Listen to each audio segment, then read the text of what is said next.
E tem tanto para ensinar para o nosso coração. Vamos receber, querido Cacá. Vem cá, querido. Carol linda está aqui, Deus te abençoe demais.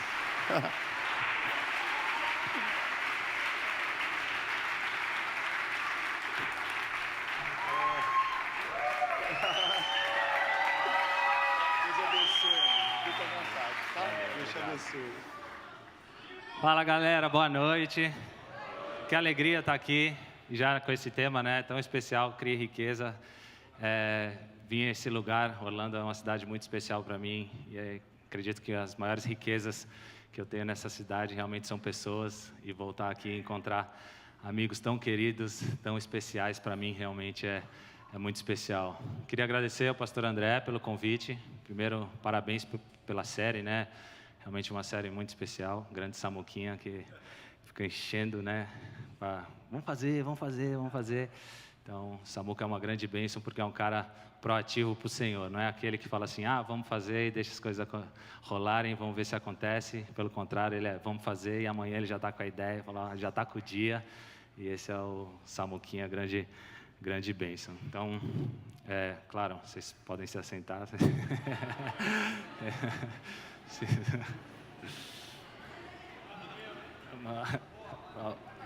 Agora peguem a Bíblia e fiquem de pé. Bom, galera, que demais. É sempre, para mim, é uma grande alegria poder falar das coisas de Deus. E estar aqui com vocês, compartilhando um pouco desse tema.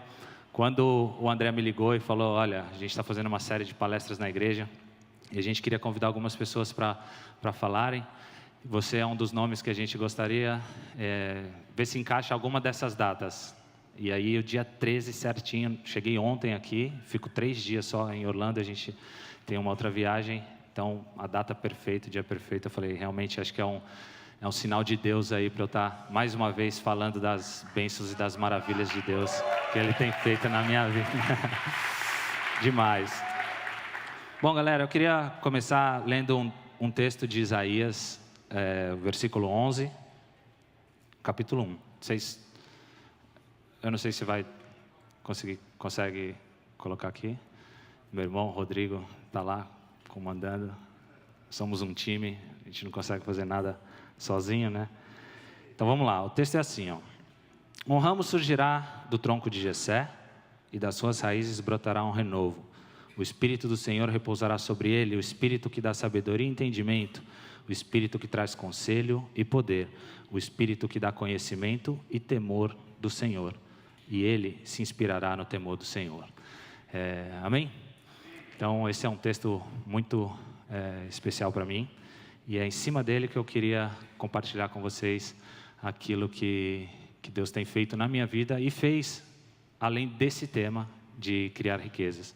Mas antes disso, eu gostaria que a gente orasse, pedir para vocês baixarem a cabeça de vocês e fazer uma oração rapidinho. Senhor, em nome de Jesus, queria te agradecer por mais essa oportunidade, Pai, de estar aqui louvando, bendizendo o Teu nome. Que não seja, Senhor, eu aqui, mas o Teu Santo Espírito, que eu seja um instrumento nas Tuas mãos, mais uma vez, para levar a Tua palavra, para alcançar os corações, e que da minha boca saia, Senhor, aquilo que é da Tua vontade, da Tua graça, do Teu amor, porque a Tua vontade é boa, perfeita e agradável, Senhor. Em nome de Jesus, amém. Bom, o que eu queria compartilhar com vocês aqui essa noite é um pequeno processo de criar riqueza. Quando o André falou isso, me convidou com esse tema, eu falei, deixa eu pegar aqui como que eu fui criando riquezas e o que realmente tem valor na minha vida. E fui colocando as coisas em ordem, fui colocando alguns testemunhos da minha vida em ordem. Então, Dé, mais uma vez, obrigado, porque isso faz a gente, estudar, ter uma reflexão. E para mim foi muito legal esse tema, porque além de eu estudar e ver realmente aquilo que Deus já fez na minha vida, vai entrando outras coisas. Então, vai só gerando mais e mais conhecimento de Deus na minha vida. Então, mais uma vez, muito obrigado. E eu queria começar com esse tema. Então, esse processo para gerar riqueza na minha vida, são 3 etapas. A primeira, conhecimento. Conhecimento do quê? Conhecimento de Deus, em primeiro lugar. E como que a gente consegue conhecimento? Conhecimento nada mais é do que investir tempo. A gente investe tempo todos os dias em alguma coisa. A grande maioria das vezes é coisas que são nossas prioridades. Muitas vezes a gente sabe o que é e muitas vezes a gente acha que sabe o que é. Então, o primeiro conhecimento que eu tive que ter na minha vida é de Deus. Eu gosto de falar que dos brasileiros, eu sou um dos mais brasileiros, porque eu nasci na capital no dia do descobrimento. Eu nasci no dia 22 de abril, em Brasília, e meus pais cristãos sempre me educaram, né, com os valores cristãos, com os princípios bíblicos. Só que aos poucos eu tive que ter as minhas próprias experiências com Deus e tive que ir crescendo espiritualmente e tendo esse conhecimento daquilo que é uma vida com Deus.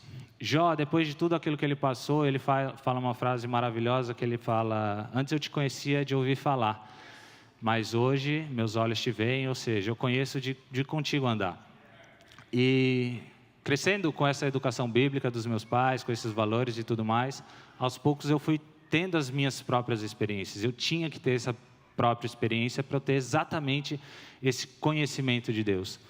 E a primeira grande experiência que eu tenho de conhecer a Deus foi dos 12 aos 15 anos. Bem no período que eu fui batizado. Eu fui batizado com uns 13 anos. E com 12 anos, mais ou menos, eu já jogava futebol no São Paulo, jogava nas categorias de base. E o São Paulo acabou, por uma série de exames, descobrindo que eu tinha um problema na minha idade óssea. Eu tinha 2 anos de atraso na idade óssea. Quantos anos vocês acham que eu tinha? Esse frango aqui tem quantos anos?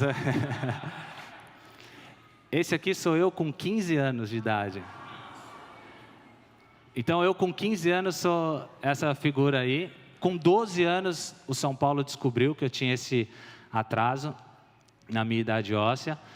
E para mim foi um processo muito difícil, porque 1 ano já nessa idade faz muita diferença. Então, eu com 12 jogava com meninos de 13, às vezes de 14, e com um atraso de 2 anos, então eu tinha 12 com corpo de 10, jogando com meninos de 13, 14 anos. E por que eu conheci a Deus nesse momento foi tão importante? Porque era Ele que me sustentava. Chegava o final do ano, lá para nós, né? Você joga o ano inteiro, final do ano vem uma lista de dispensa. Eu falo, cara, eu não jogo, sou isso aqui, fisicamente não tenho condições nenhuma, é só esperar o meu nome na lista de dispensa. Chegava lá, lista de dispensa, meu nome não estava e eu continuava. Falava, cara, só pode ser um milagre, isso aqui não tem muita explicação. Ano seguinte,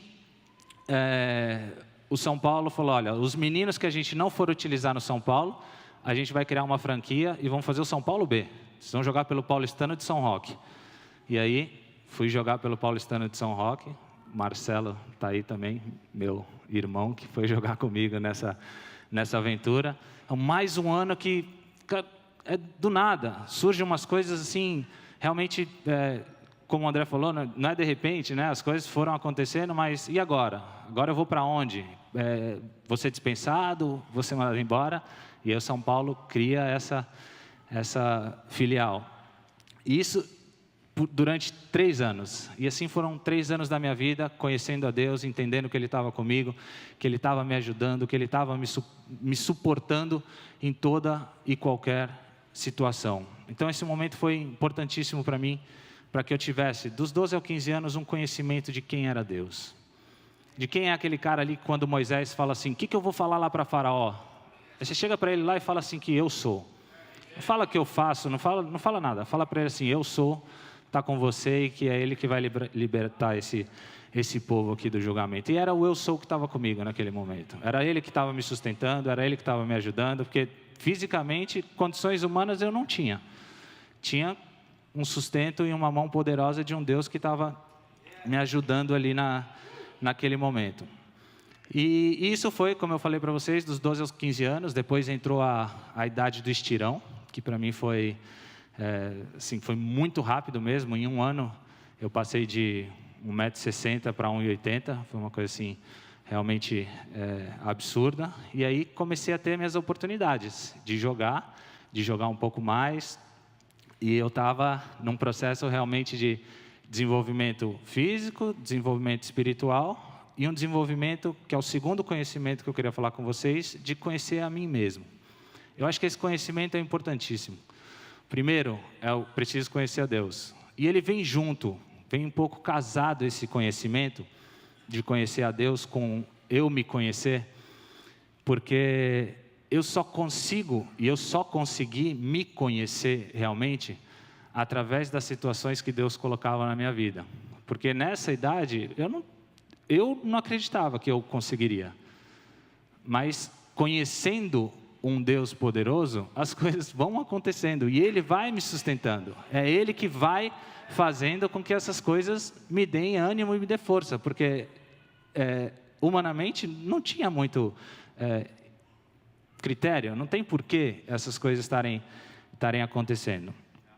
E dos 15 em diante eu comecei a jogar, comecei a ter minhas oportunidades, e aí você chega na última categoria, que é os juniores, a categoria que é muito perigosa, porque é uma categoria onde os meninos acham que já são alguma coisa, mas ainda não são nada, mas já começa a ganhar um dinheirinho a mais, já começa a ter umas reportagens, umas entrevistas. E aí vários amigos meus começaram a ser chamados para jogar no profissional. E eu ali vivendo aquela expectativa daquele momento, sabe, é minha hora, não, aí você vê um indo, outro indo, e você fala, puxa, é meu momento, não, tal, vivendo aquela ansiedade boa de qualquer momento eu posso ser chamado e fazer a minha estreia no profissional. Tomo 3 cartões amarelos no Campeonato Paulista de Juniores e vou passar um final de semana na casa dos meus avós paternos, em Caldas Novas. E aí, brincando no escorregador de piscina, do jeito que eu desci, nesse escorregador de piscina, do jeito que eu desci, eu bati com a cabeça no fundo da piscina. Bati com a cabeça no fundo da piscina, levantei, meu irmão veio por trás de mim, passou a mão na minha cabeça, falou, tá sangrando, vamos ali no hospital do clube. E a gente foi até o hospital do clube, chegou lá, o cara olhou, deu os pontos, fez uma radiografia, falou, ó, tem nada, você tá liberado, pode voltar para São Paulo.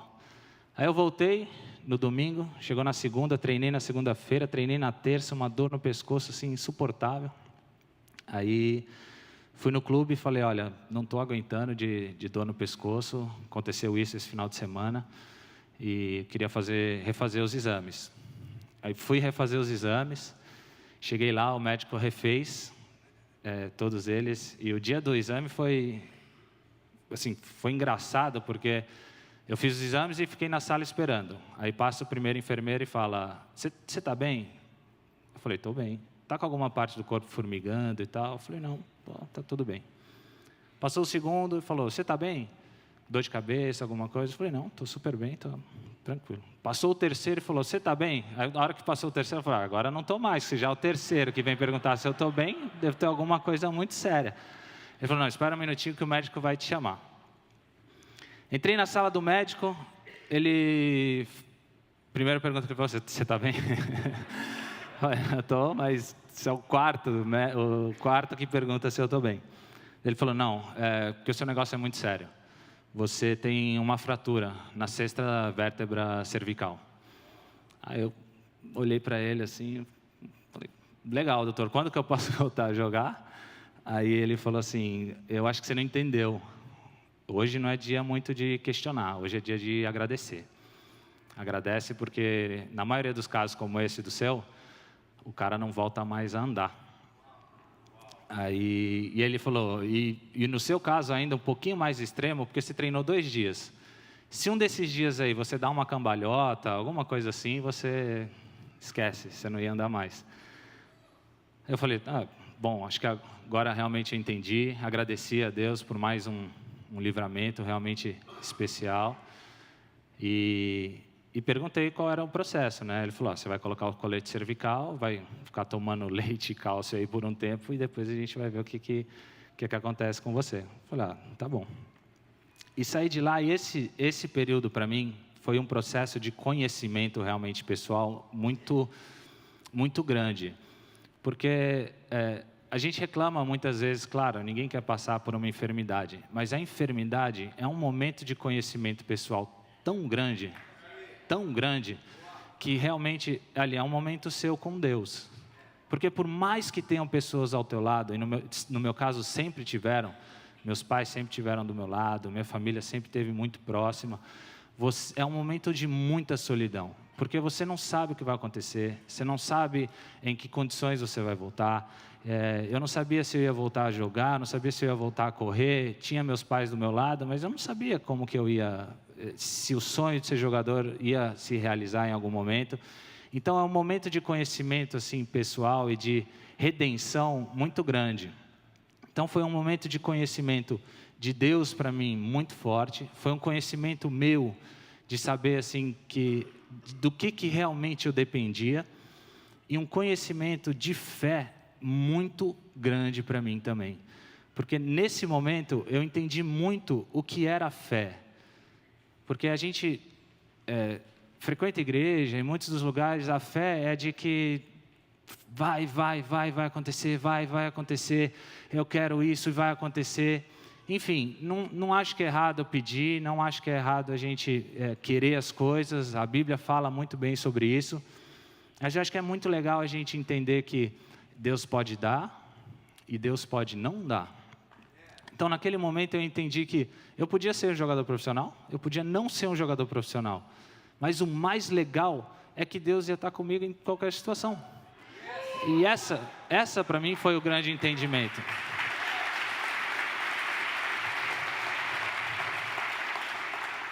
Esse para mim foi o grande conhecimento. A grande riqueza desse período para mim foi desse conhecimento de fé. Cara, eu estou numa situação aqui que eu só posso me render. Os médicos não sabem o que vai acontecer, meus pais estão do meu lado, mas eles também não sabem o que vai acontecer. Então, eu me rendo. Fiquei 2 meses nessa situação, nessa ansiedade, nesse processo de conhecimento, né, pessoal, conhecendo a Deus ainda mais. E no final desses 2 meses, isso aconteceu em outubro de 2000. Em janeiro de 2001, eu voltei a jogar. Fui no médico, ele fez todos os exames, me liberou para jogar. E foi legal que ele falou assim, você já passou por todos os testes, e o último que você vai ter que passar é de cabecear uma bola. Você vai ter que cabecear uma bola. Daí eu, fui lá, cabeceei, mas, enfim, até hoje eu não sei cabecear uma bola. Então, eu acho que ficou um pouco o trauma dessa lesão. A minha carreira são pouquíssimos os gols que eu tenho de cabeça, porque não tinha muito aquela coragem assim de cabecear uma bola. Mas, enfim, o médico me liberou, isso em janeiro de 2001. E é legal que o período tá o mesmo, né? Agora no Brasil está tendo a Copa São Paulo. E foi no mesmo período que eu voltei a jogar durante a Copa São Paulo de futebol júnior, que hoje não é mais júnior, né? Mudaram as categorias, hoje é sub-20. E quando eu voltei a jogar, quando eu machuquei eu era titular, quando eu voltei no banco de reservas, né? Tinha outro menino jogando. E aí, no mesmo período, começou o Rio São Paulo, um torneio do profissional. E o time do São Paulo estava sendo montado, ainda com pré-temporada e tudo mais. E aí a gente estava concentrado um dia para um jogo. E estou ali no meu quarto, esperando para jogar, e batem na porta, assim. Era o treinador do nosso time. Ele fala, preciso conversar com você. Quando o treinador te chama para conversar, ou é muito bom ou é muito ruim. Aí eu falei, pois não, mister, professor, que aconteceu alguma coisa, eu fiz alguma coisa. Ele falou, olha, ligaram do profissional agora e pediram 2 jogadores, um atacante e um meia. O atacante, eu vou mandar um dos nossos titulares, porque eu tenho 2, eu consigo substituir. Agora, o meia eu não vou mandar, porque é o nosso capitão, não vou mandar ele. E aí eu falei para eles que eu ia mandar o reserva, e o reserva é você. Então arruma suas malas que você está indo jogar no profissional do São Paulo. Então,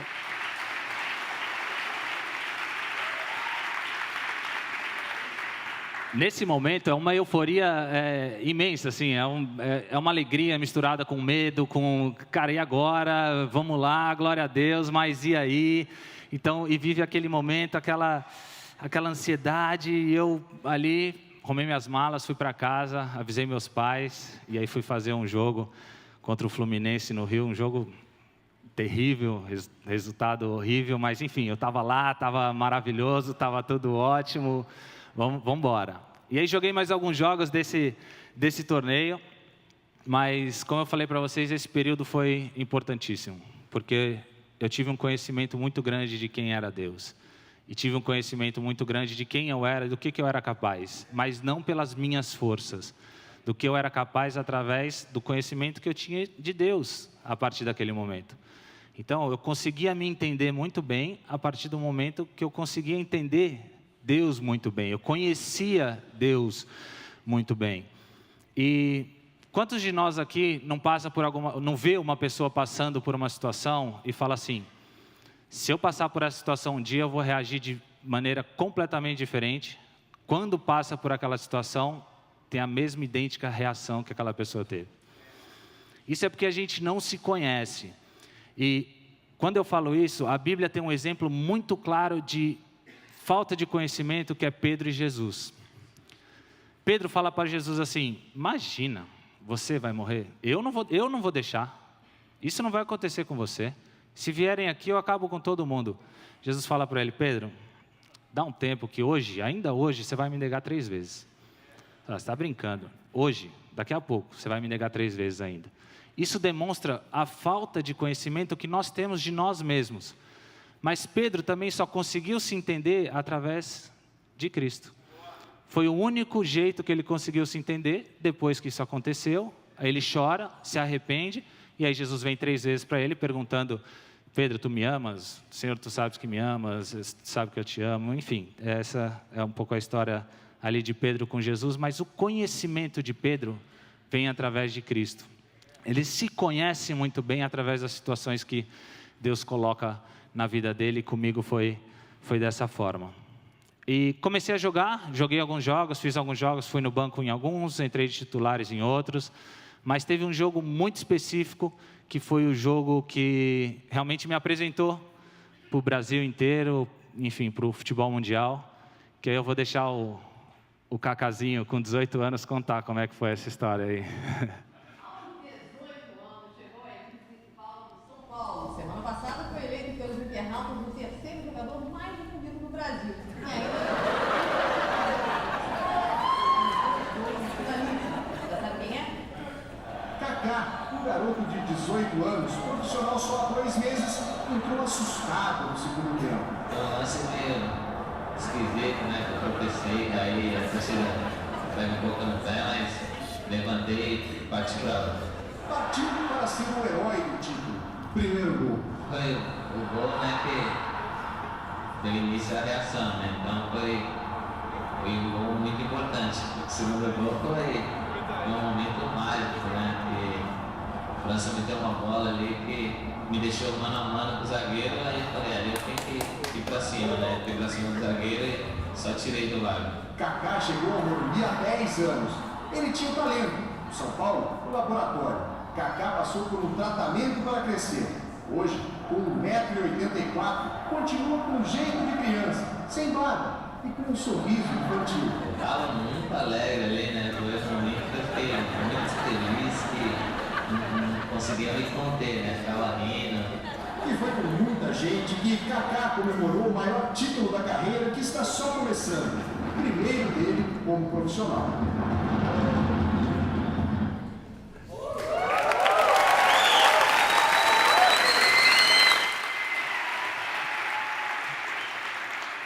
Não, muito bom, é muito legal. Eu gosto muito de compartilhar com os meus filhos, né, minhas experiências de vida. E hoje a gente tem essa vantagem de ter os vídeos, né, o YouTube. Então, às vezes eu sento com eles lá, assisto um vídeo e conto um pouco a história para eles. Aí um dia eu fui contar para o Lucas essa história, mostrei esse vídeo e tal, no final. E aí, filhão? Ele falou: pai, por que você falava desse jeito? Falei: bom, filho, primeira entrevista, né? Papai tava aprendendo. Bom, vamos lá. Então, conhecimento de Deus, de mim mesmo, e o conhecimento de pessoas. É importantíssimo a gente ter conhecimento de pessoas. E um dos relacionamentos mais legais que nós temos é de casado. Eu tenho 1 mês e meio de casada, mas são 3 anos que a gente está junto, e eu não sei quantos aqui têm namorados e noivos, são noivos, mas esse processo é importantíssimo, porque é o processo onde você realmente vai conhecer essa pessoa. Então, raros exemplos como o do André, que em 3 meses já conheceu a Cassi. Esse processo de conhecimento é realmente importante e, claro, que o casamento é cada vez mais se conhecendo e se relacionando. Mas quando eu conheci a Carol, depois de 2, 3 meses que eu tinha pedido ela em namoro, pedi para os pais, enfim, fiz todo o processo, eu falei para ela que eu queria conhecer tudo dela. Eu queria conhecer a família, eu queria conhecer os amigos, eu queria conhecer os tios, os primos, os avós, eu queria conhecer os lugares onde ela frequentou, tudo, eu queria conhecer tudo. Porque se o conhecimento vem com investir tempo, eu queria investir tempo na pessoa que eu acreditava que eu vou passar o resto da minha vida junto. Então, eu preciso investir tempo nisso. Então, o que nós vamos fazer esse final de semana? Esse final de semana nós vamos para Goiânia, nós vamos para Uruana, que é a cidade dos avós da Carol, e nós vamos passar um tempo com seus avós. Então, nós vamos para lá, vou ficar batendo papo com a dona Leda um bom tempo, com o seu Roque um bom tempo, porque eu quero conhecer a Carol. Então, a forma de eu entender ela, a forma de eu conhecer a Carol, era investindo tempo nela. Então, o casamento, muitas vezes, e hoje em dia principalmente, ele é visto muito, tem uma imagem muito ruim de casamento. E isso é muito legal porque, não legal que é visto dessa forma, né? Mas legal porque a gente vê que realmente tudo que é valor de reino de Deus, que é importante, o mundo e o príncipe desse mundo denigre.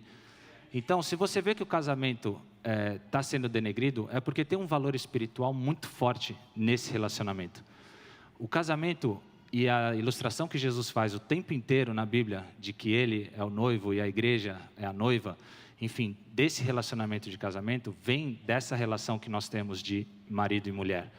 Então, gasta não, porque não é gastar, invista tempo na sua esposa, invista tempo na sua namorada, invista tempo na sua noiva, porque isso vai fazer com que você conheça ela cada vez mais.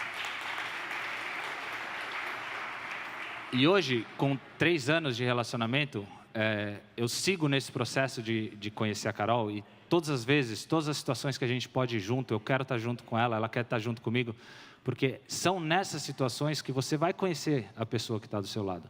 Então, hoje, eu sei quando a Carol está feliz, eu sei quando a Carol está triste. Muitas vezes, eu posso não saber o motivo, mas pelo rosto, pela expressão, pela forma que fala, eu sei praticamente tudo, o humor dela do jeito que está.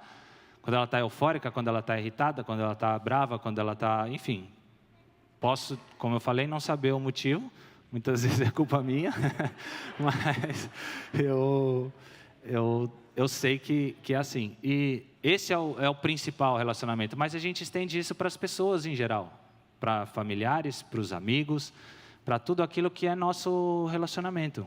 Então, se você quer conhecer uma pessoa, invista tempo nessa pessoa. Invista tempo em conhecer essa pessoa. Hoje em dia, meu pai e meu irmão são meus empresários, né? Eles que sempre fizeram a gestão da minha carreira. E meu pai sempre falou para a gente tomar muito cuidado com sociedade. Falou, toma cuidado quando você vai fazer a sociedade, e exatamente por isso. Você não conhece a pessoa. E muitas vezes você está num momento de euforia. Você conheceu o cara e tal, não, vamos fazer um negócio legal, não sei o quê, e você vai e faz. Enfim, quantos exemplos nós temos, né, de sociedade. E é simples o porquê que dá errado. É porque você não conhece a pessoa. Então, o fato de você ter encontrado com ela 2 vezes, ele ter uma grande ideia, não significa que você conhece ela. Então, tome muito cuidado com esse tipo de envolvimento, né, de sociedade, enfim, casamento também. Então, saiba com quem você está se envolvendo. Quando eu decidi casar com a Carol, eu falei, hoje eu acho que eu tenho um nível de conhecimento da Carol suficiente para ter certeza de que é a mulher que eu quero passar o resto dos meus dias. Então, foi o momento que eu pedi ela em casamento, a gente continuou se preparando e vai continuar nesse processo de se conhecer todos os dias. Mas é um momento que realmente eu tenho a condição nas minhas mãos de fazer uma boa decisão e uma boa escolha. Então, essa parte de conhecimento eu termino aqui. Deus, eu, pessoas, e aí depois você escala isso para baixo, meu local de trabalho. Quantas vezes a gente não chega num trabalho novo e fala assim, eu vou chegar, eu vou mudar isso, eu vou mudar aquilo, eu vou mudar aquilo. Eu amo o cara que chega assim e fala, o que você vai fazer aqui? Cara, eu vou conhecer.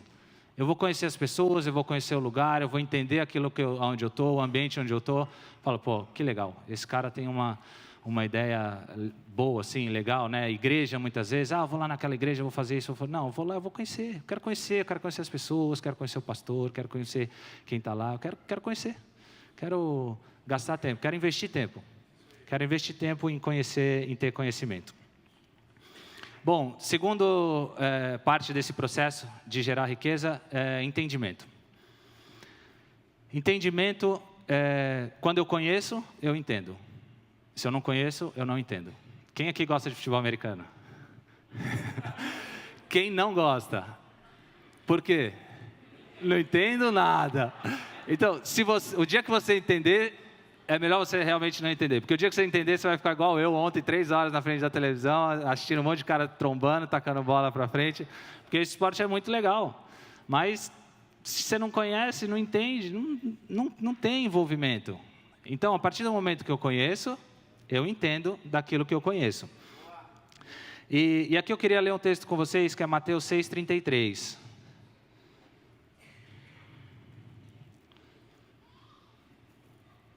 Está aí?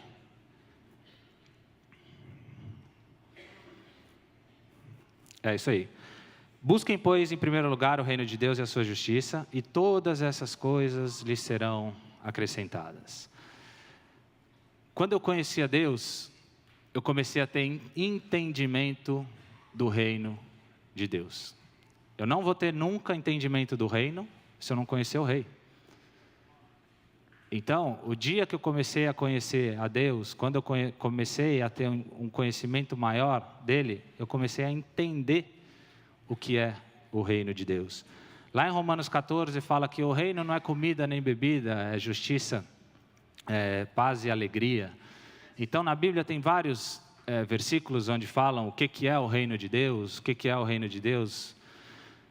Mas você nunca vai entender o reino de Deus se você não entender a Deus em primeiro lugar. Se você não conhecer o rei desse reino. E ao longo da minha carreira também eu fui tendo esse entendimento. Em 2002, eu tinha 1 ano de profissional. E aí começaram os amistosos para a Copa de 2002. No começo, o Filipão só podia convocar jogadores que atuavam no Brasil. Só jogadores que jogavam em times brasileiros. E aí eu fui convocado, o primeiro jogo em Goiânia. Fui para esse jogo, o jogo contra a Bolívia. Foi muito legal, muito legal. Tá ali na beira do campo, mão no peito, sobe a bandeira, toca o hino. É uma emoção realmente inexplicável. A emoção que se sente de vestir a camisa da seleção, estar ali num ambiente de seleção brasileira. E ele fez mais alguns amistosos no Brasil nesse período. E aí fez um último amistoso em Portugal, onde ali sim ele podia convocar todos os jogadores possíveis. E nesse eu não fui convocado. Fui convocado em todos os outros, nesse eu não fui convocado.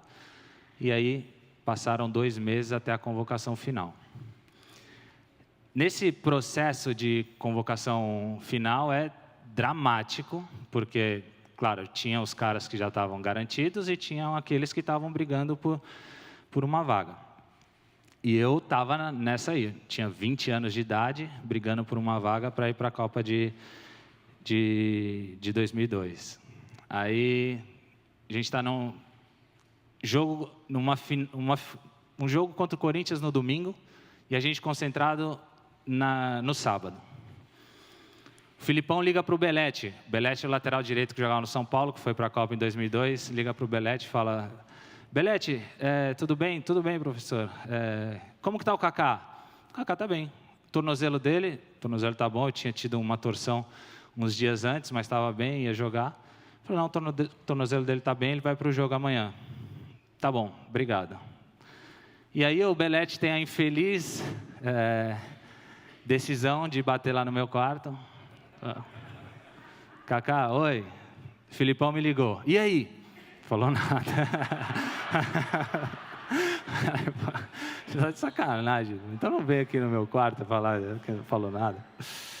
Bom, enfim, aí jogamos no domingo contra o Corinthians. Ganhamos, né, para variar.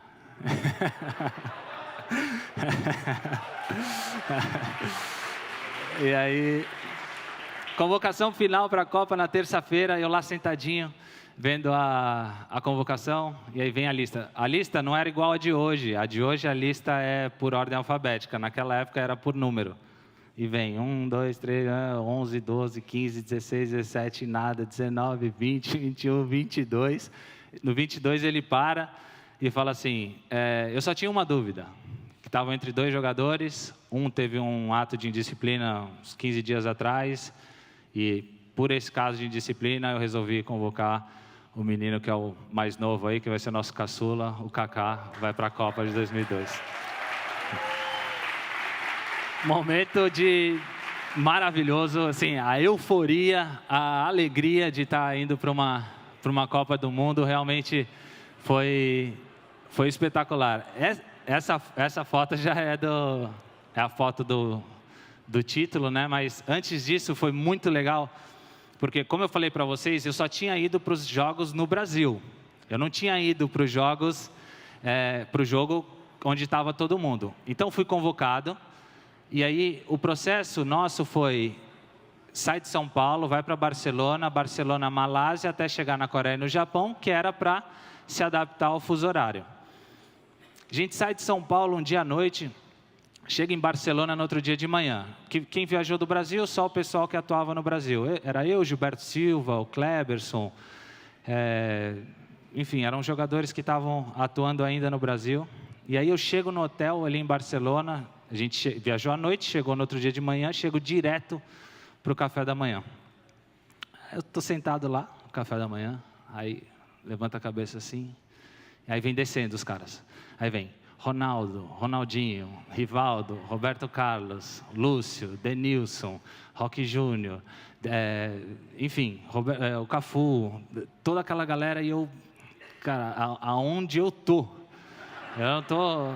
Sabe, eu não estou entendendo aonde eu estou. Eu estava jogando com esses caras no videogame até ontem. Eu estou agora aqui sentado na mesa, tomando café com esses caras. Realmente, assim, uma coisa de louco, impressionante.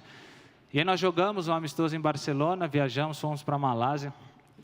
Essa da Malásia é muito boa, porque fuso horário já todo virado, já tinha o europeu, aí vai para o asiático, vai para a Malásia. Chegamos lá, o Filipão falou, olha, vocês vão tomar café, vão descansar e a gente vai sair para treinar depois do almoço, tá bom? Tá bom. Aí todo mundo desceu, tomou café, depois almoçou. Depois do almoço, todo mundo acabou deitando um pouco. E eu deitei também no quarto e dormi. E aí eu dormi, e aí de longe eu escuto o telefone tocar. E aí, sabe quando você está naquele fuso horário que você não sabe se é sonho, se é verdade, E aí fiquei meio assim e tal, aí acordei, aí peguei o telefone, aí aquela voz gaúcha, bah, guri, só falta tu no ônibus, tchê. Peguei minhas coisas rapidinho, desci, aí sabe esses caras que eu estava aplaudindo em Barcelona? Eram os mesmos que estavam me aplaudindo lá na Malásia. Parabéns, juvenil. Vai voltar para o Brasil, hein? Enfim, aí jogamos na Malásia também, fizemos um amistoso, fomos para a Coreia e para o Japão. Começa a Copa do Mundo. Nosso grupo era Turquia, ganhamos, China, ganhamos. Último jogo da primeira fase contra a Costa Rica. E time já classificado, Filipão decide, né, que poderia me colocar para jogar, e aí me coloca para jogar 23 minutos, exatamente o tempo que eu joguei na Copa de 2002, assim, uma experiência fantástica, maravilhosa, eu jogando ali aos 20 anos, minha primeira Copa do Mundo. Depois classificamos, pegamos a Bélgica, um jogo extremamente difícil que o Riva faz um... O Riva está aí? Tá? Por aí? O Riva faz um golaço, assim, salva realmente o Brasil. O Riva foi um cara extremamente importante na minha carreira, não só nessa conquista, mas na minha carreira em geral. O Riva foi um cara que realmente me ajudou, me ensinou muita coisa. Depois do jogo contra a Inglaterra, a gente ganha da Inglaterra com aquele gol do Ronaldinho, que até hoje ninguém sabe se ele cruzou, se ele chutou, mas valeu, fez o segundo gol, um jogo maravilhoso, semifinal contra a Turquia, mais um jogo muito difícil, ganhamos da Turquia, final contra a Alemanha, e ali, cara, final de Copa, 20 anos, final de Copa do Mundo, você não sabe muito bem o que tá acontecendo, mas quando eu fui convocado para a Copa, como eu falei para vocês, eu tinha um conhecimento já razoável de quem era Deus, de quem era Deus na minha vida, do que Ele estava fazendo. E quando eu fui convocado para a Copa, eu tive um entendimento de que a minha carreira era muito uma plataforma para que eu divulgasse, para que eu pregasse o Evangelho. Então, naquele momento eu tive um entendimento de reino muito grande. Entendimento de que eu poderia ser campeão, poderia ganhar muitas coisas, poderia conquistar, mas acho que criar a grande riqueza, que é a riqueza do reino, era realmente extremamente importante e fundamental naquela oportunidade. Acho que realmente Deus entregou o talento na minha mão e falou: agora você decide. Você já conhece o rei, e agora você decide o que você quer fazer no reino. Se você quer multiplicar esse talento, o que você quer fazer com ele nas suas mãos. E realmente ali eu tive esse entendimento. E na final, foi muito legal e muito importante, porque na Copa de 98 o Ronaldo teve um problema físico muito sério, em véspera da final. E na final de 2002, claro que assim, não foi isso, mas eu tive uma vontade muito grande de sair ungindo as portas dos quartos dos jogadores. Então, de madrugada, eu peguei um olhinho que eu levei para a viagem e ungi todas as portas. Passei orando e abençoando a vida de cada um dos jogadores que estavam ali e ungia cada uma daquelas portas. E chegou o grande dia, a grande final, aquela euforia, cara, perto de ser campeão mundial. Começa o jogo amarrado, truncado, uma bola no travessão e daqui e dali, aquela tensão. O cara que está em campo fica muito ansioso e tenso. O cara que está fora fica 3 vezes mais, porque ele não consegue transformar a ansiedade em ato. Então, ele fica ali realmente na torcida e na oração. E aí, uma bola, Rivaldo chuta, o goleiro rebate, Ronaldo faz o primeiro gol, depois o segundo gol. E aí já começa aquela euforia ali no banco de reservas. E aí, faltando poucos minutos para acabar o jogo, o Filipão olha para trás assim e fala: Kaká entra. Com 5 minutos para acabar, eu tirei meu colete rapidinho, joguei, nem fui aquecer, fui direto para a beira do campo. E aí, eu queria muito entrar nessa final, mas vocês vão entender aqui que tinha um cara que eu acho que queria mais do que eu entrasse nessa final.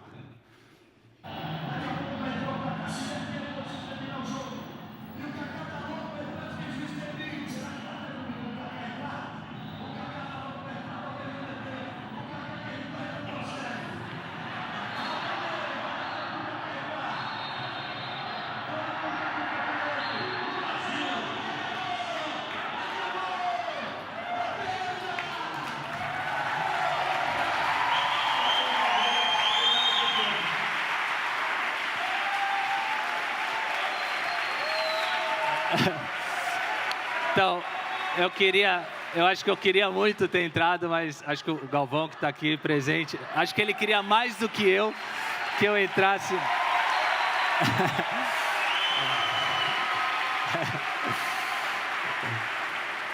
Então, eu acho que ele queria mais do que eu entrasse nessa final, e é realmente maravilhoso. E desses temas, né, que é criar riqueza, é demais ter a presença do Galvão aqui hoje, porque eu acho que a riqueza que a gente acaba criando, que é realmente uma das coisas que eu posso dizer que eu criei ao longo da minha vida, nesse pequeno processo que eu estou compartilhando com vocês é essa riqueza. A gente cresce aprendendo, o atleta, o jogador profissional, cresce aprendendo que jornalista é tudo traíra. Então, para você se afastar. E aos poucos, quando você cresce, vai tendo um pouco mais de maturidade e entendimento, você vai vendo que não é assim. E acho que uma das grandes riquezas é poder estar aqui hoje. Já encerrei minha carreira. Ele que fez a entrevista final, o dia que eu anunciei que eu ia parar de jogar. E a grande riqueza é dizer que eu tenho um amigo. Então, que a gente...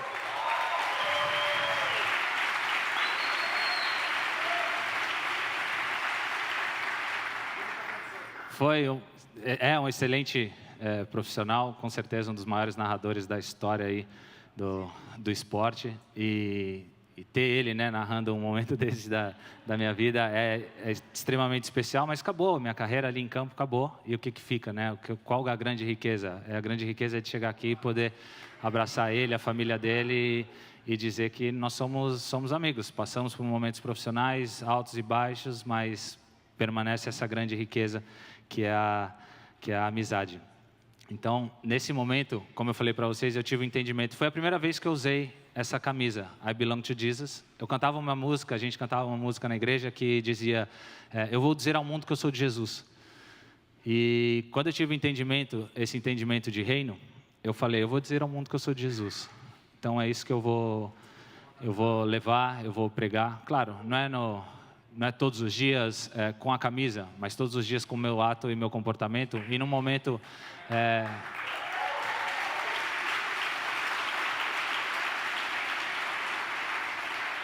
Essa aí já é no Milan, né? Meu primeiro ano lá, campeão italiano, com o grande Cafu também, um grande amigo. Mais uma vez eu declarando que eu sou de Jesus. E essa camisa, ao longo das minhas conquistas, me acompanhou e foi assim, um grande marco da minha carreira e da minha vida. Então eu tive esse entendimento. Então eu conhecia o rei e tinha o entendimento do reino. E quando a gente não tem entendimento da situação, como que a gente faz? Eu cheguei no Milan em 2002 e em 2003. Meu primeiro ano eu fui campeão. No meu segundo ano, um ano já um pouco mais difícil, um ano onde você tem que se readaptar. Enfim, todo mundo já me conhecia, já sabia as jogadas que eu ia fazer. E, enfim, no perrengue ali da temporada, cheguei na minha primeira final de Champions League. 2005, segundo ano de Milan. E aí um dos jogos mais difíceis, especiais, tristes e felizes. Eu não sei nem descrever o que foi esse jogo realmente. Mas, a olhos humanos, esse jogo não tem entendimento. Olha o que aconteceu na final em 2005.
Explica aí alguém o que aconteceu. Não tem explicação. E quando eu não entendo a situação, o que eu faço? Aos olhos humanos, isso aqui não tem entendimento. Você ouve de tudo. Eles entraram, já acharam que já tinha vencido. Nosso time era um dos times mais experientes que tinha. A defesa vai ser considerada uma das melhores defesas da história. Era o Dida no gol, o Cafu, Nesta, Maldini e o Stan. Então, assim, para quem entende de futebol e lembra um pouco dessa época, essa é uma das melhores defesas que existiu. Então, não tem muito, aos olhos humanos não tem esse entendimento. E muitas vezes na nossa vida é dessa forma. Quantas situações a gente passa que a gente fala, Senhor, eu não estou entendendo o que está acontecendo. Eu não estou entendendo o porquê disso aqui. Então, tem duas coisas. Primeiro, realmente eu não estou entendendo. E segundo, eu não quero entender. Você tem que entender essa diferença. Porque muitas vezes você explica uma coisa para uma pessoa e ela fala, não estou entendendo. Não, você não quer entender, é diferente de você não estar entendendo. Você não quer entender aquilo que eu acabei de explicar. Então, tem esse ponto e tem realmente o lado de que a gente não está entendendo a situação. E muitas vezes da nossa vida vai ser dessa forma. Mas como eu falei para vocês, no momento que eu conheço a Deus, eu não preciso entender a situação. Eu preciso entender quem Ele é. Então, eu não estou entendendo por que eu estou passando por isso, mas eu entendo que Deus está comigo. Eu não estou entendendo por que dessa situação aqui, mas daqui eu tirei milhares de lições. Eu entendi aqui que eu não tinha como controlar, ganhar ou perder. Ganhar ou perder está fora do nosso controle. O máximo que eu posso fazer é aumentar minhas chances de vitória. É o máximo que eu posso fazer. O máximo que eu posso fazer é plantar e regar. O crescimento vem dele, a chuva vem dele, o fruto vem dele.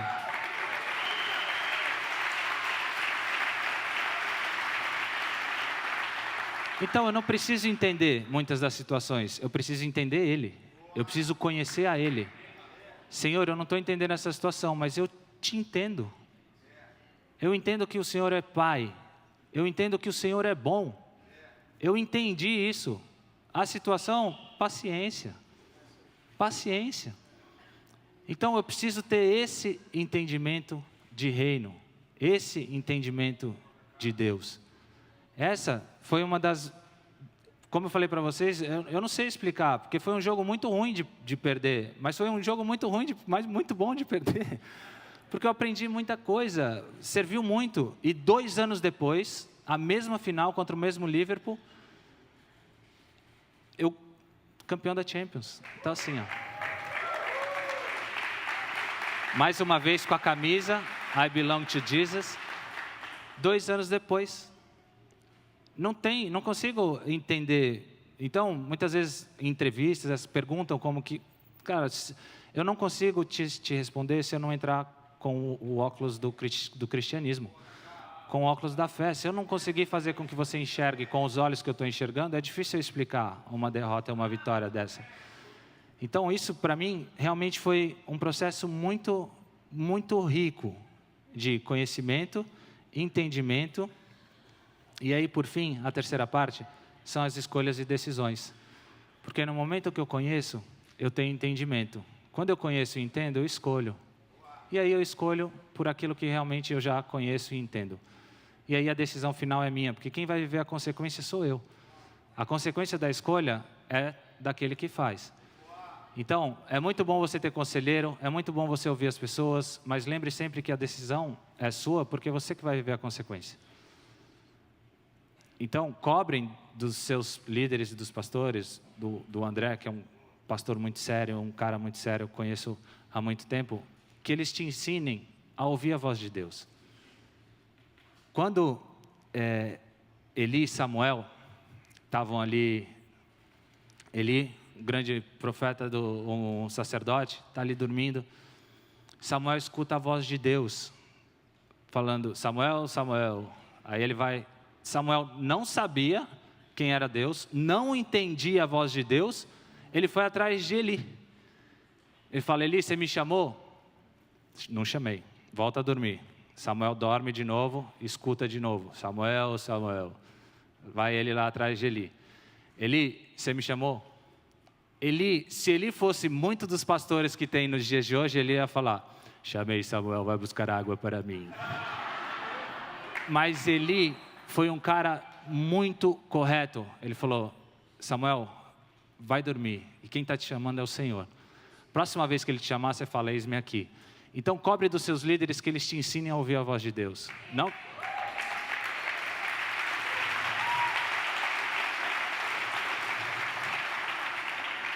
que eles te ensinem realmente a ter esse relacionamento, a conhecer a Deus, que vocês tenham conhecimento de Deus, que vocês tenham entendimento de Deus, entendimento do reino, entendimento das coisas de Deus. O que significa que Jesus morreu na cruz por mim? O que significa que Ele deu a vida por mim? Então você só vai entender isso o dia que você conhecer a Ele. Porque se eu sair na rua e falar isso para uma pessoa que não conhece, ele não vai entender nada. Mas o que ele faz? Ele se entrega e fala: eu estou disposto a conhecer a esse Deus. Eu quero conhecer mais desse cara que morreu por mim. Eu quero entender dele. Eu quero conhecer mais dele. Então, quando a gente tem esse conhecimento, esse entendimento, a gente faz escolhas e decisões. O Milan tinha uma política no clube de não vender jogador. Eles não vendiam jogadores. Então, para um jogador sair do clube, o jogador tinha que chamar uma coletiva de imprensa, falar que não queria mais ficar no clube, e a partir dali o clube ia pensar se ia vender ou não. O primeiro caso foi Shevchenko. Chegou, ele era amigo do russo do Chelsea, do Abramovich. Ele falou: quero ir embora, acho que está na minha hora de sair. O Milan falou: tudo bem, chama uma coletiva e fala que você quer sair. Shevchenko chamou uma coletiva, falou: olha, acho que meu tempo no Milan acabou, quero sair. A partir dali começaram as negociações. Em 2009, janeiro de 2009, Manchester City, começando esse projeto de construção de time, de fazer um super time, uma grande empresa, enfim. Bateram lá na porta do Milan e falaram: a gente quer contratar o Kaká, a gente não vende jogador. Aí eles falaram: a proposta é de 110 milhões de euros, 100 milhões de libras, 120 milhões de euros na época, isso em 2009. 120 milhões de euros. O Milan falou: acho que a gente acho que a gente vai pensar nessa ideia. E aí eles pensaram uns dias e aí ligaram para o meu pai, falaram: olha, vocês conhecem um pouco da política do clube, sabe que a gente não vende os nossos jogadores, mas chegou uma proposta aqui realmente muito difícil de negar. A situação do clube hoje é diferente, o Berlusconi não está mais investindo no clube, enfim, as empresas dele decidiram que não era mais hora de investir no clube, que o clube tinha que ser autossustentável, e a gente acredita que esse valor vai ajudar nos próximos anos do clube. E meu pai falou: tá bom, então vamos lá, vamos ver a proposta, vamos ver. E isso ficou umas 2 semanas, nesse lenga-lenga, vai, não vai, proposta, e sai no jornal, e sai valores, e desse jeito. E eu ia jogar no San Siro e essas faixas, Kaká não se toca, não se vende Kaká, enfim, 15 dias que para mim foram difíceis, porque emocionalmente eu era muito ligado ao clube, e estava vivendo aquele momento, sai, não sai, vai, não vai. Eu era o primeiro jogador seria, né, o primeiro jogador desse projeto do Manchester City. E aí, sentado um dia em casa orando, meu pai ligou e falou: olha, chegou aqui, os valores são esses, a situação é essa, decisão final, pode escolher. Escolhe aí o que você quer fazer, você vai ou você não vai. E aí, naquele momento, assim, com extrema paz no meu coração, eu falei: pai, pode falar que eu não quero ir. Quero ficar aqui no Milan mesmo, quero ficar mais um tempo. Eles já demonstraram que abriram as portas, então se for para sair, eu vou sair mais na frente. Com certeza, nesse momento, eu criaria muita finanças, né? Dinheiro. Só que naquele momento eu escolhi em criar uma riqueza. Porque o fato de eu dizer não, hoje na Itália, saiu recente aí, mais uma pesquisa, são um dos maiores jogadores da história do Milan, um dos melhores da década que existiu. Enfim, a riqueza que eu criei com o italiano, com o torcedor do Milan, foi muito maior do que o valor que eu provavelmente receberia nessa negociação.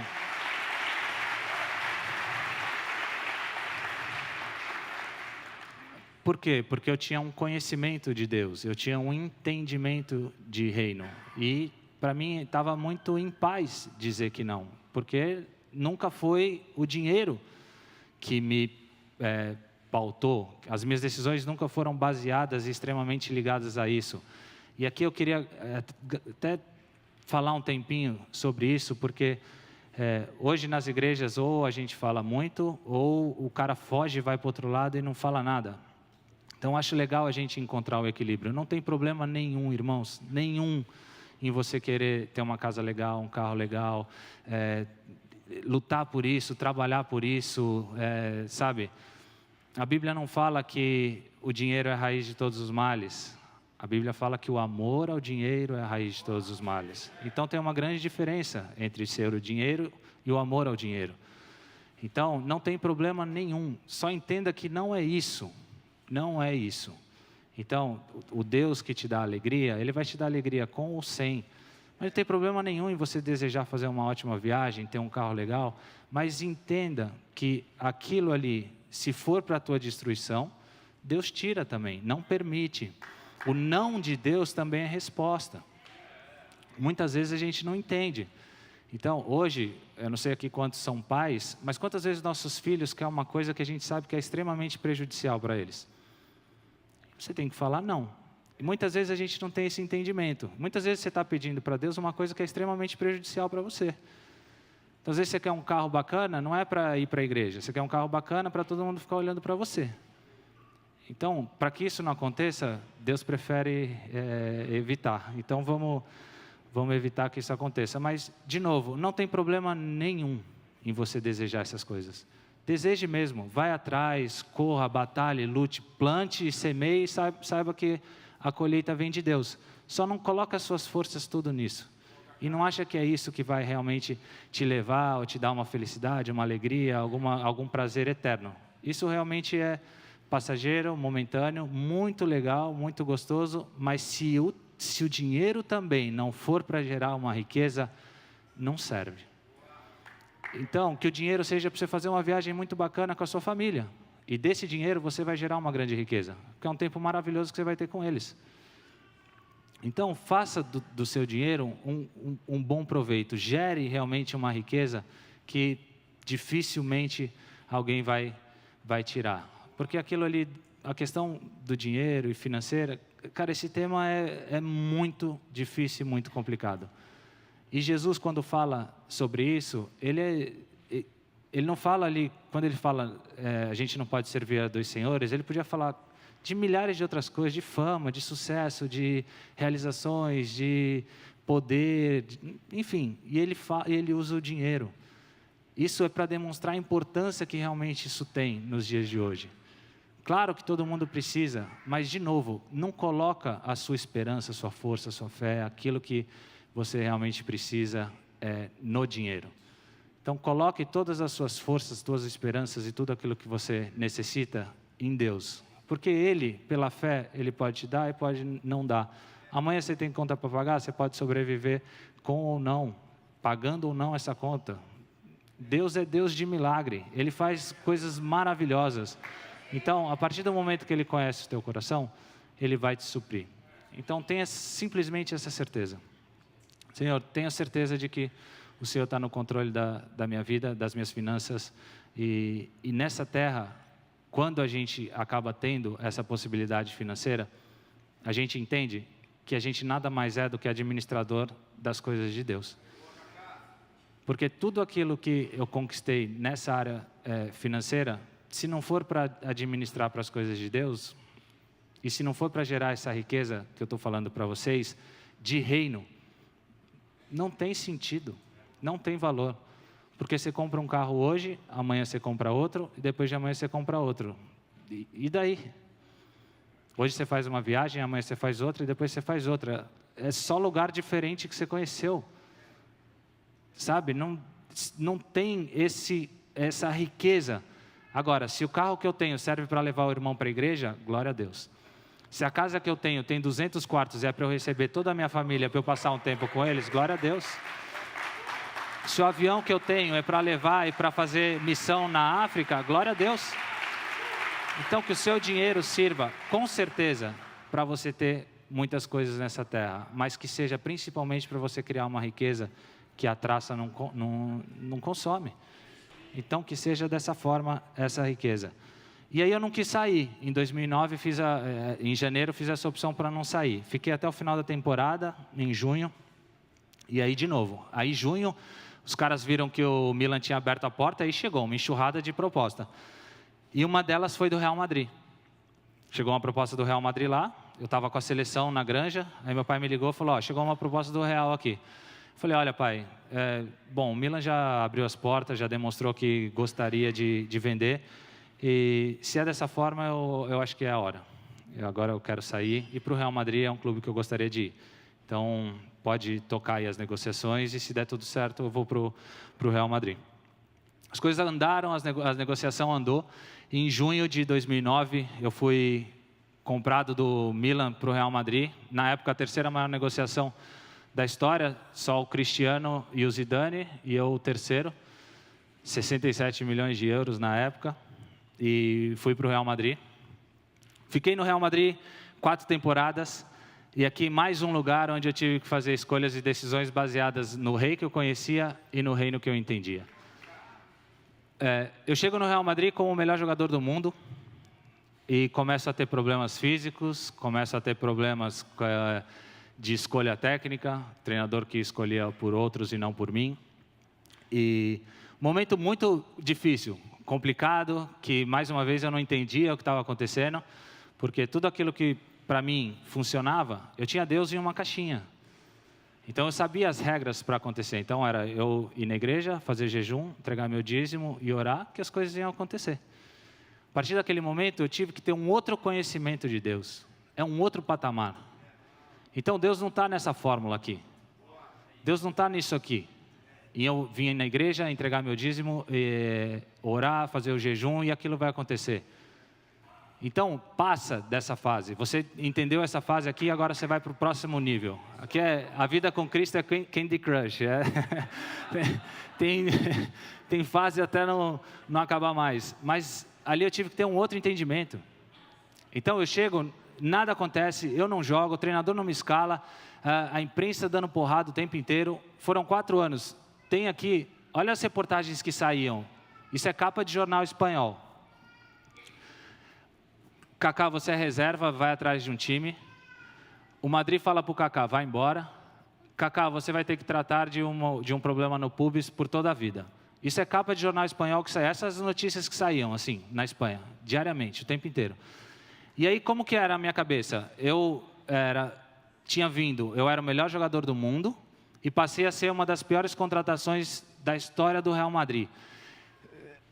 Quem que eu sou aqui nessa história? Eu sou esse aqui ou eu sou esse aqui? E aí, mais uma vez, enquanto eu não tive extremamente o conhecimento, o entendimento de que eu não era nem um nem outro, eu não saía dessa situação. Até o dia que eu falei, calma aí. Espera aí, eu não sou nem o melhor jogador do mundo, fui profissionalmente muito bem ali. Aqui, estou tendo problemas e dificuldades agora. Eu sou filho do rei, eu sou filho de Deus, eu sou conhecido realmente por aquilo que Deus falou que eu sou.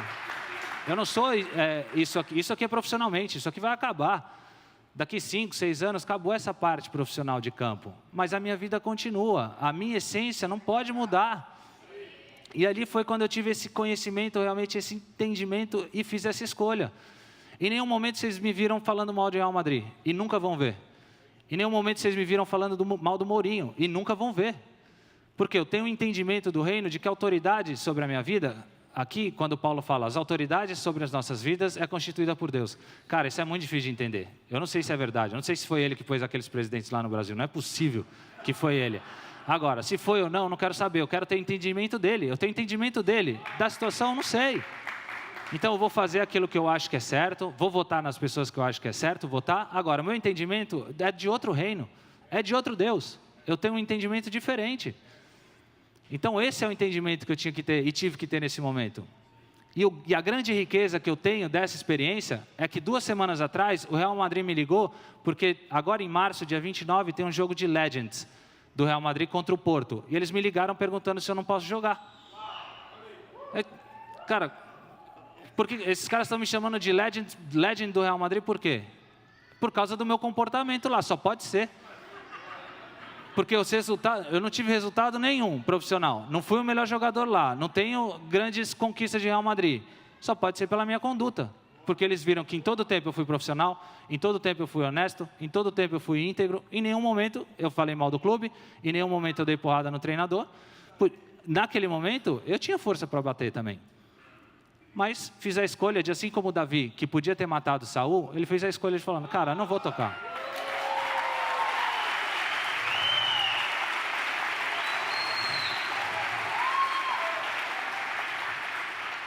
Então não vou encostar. Não vou encostar, porque se eu acredito que Deus me trouxe aqui, Ele que vai me tirar daqui também. E aí essa foi a minha passagem de Real Madrid. E essas foram as minhas escolhas e decisões naquele momento.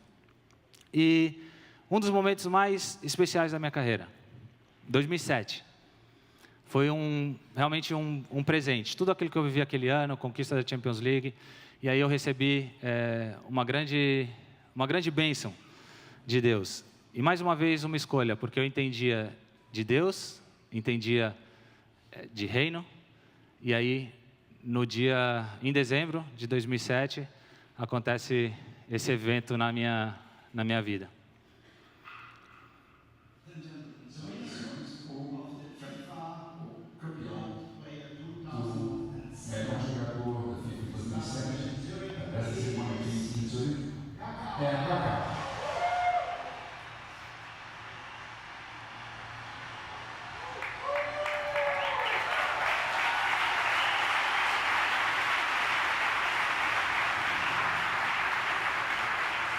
A imagem de Kaká, o melhor do mundo, jogador jogado pelo São Paulo.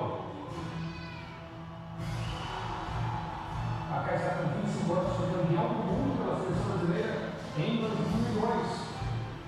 Ontem, campeão do mundo pelo Milan. Mais um brasileiro eleito o melhor do mundo da FIFA dessa vez. Kaká é o melhor do mundo.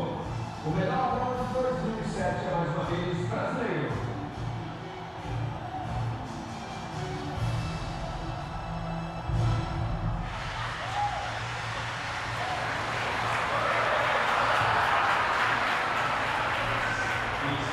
Essa noite é uma noite especial para mim. Quando eu era jovem, eu sonhei me tornar-me profissional aqui em São Paulo e jogar na seleção brasileira. Porém, a Bíblia diz que o Deus tem mais do que nós podemos pensar. E isso foi o que aconteceu com a minha vida. Muito obrigado.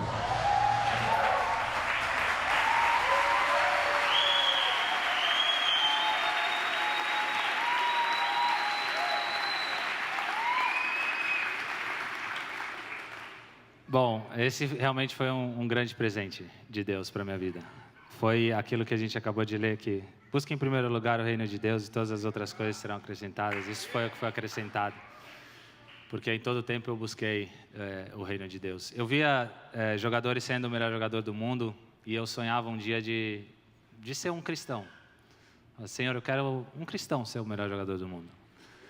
Quando os alpinistas escalam o Everest, eles sobem naquela montanha, né, e colocam uma bandeira, fincam uma bandeira lá em cima. Era essa imagem que eu tinha na cabeça. Que eu possa escalar essa montanha, que eu possa chegar no topo da minha carreira profissional e lá no topo eu possa fincar uma bandeira, que é o nome de Jesus. Então, esse sempre foi o meu...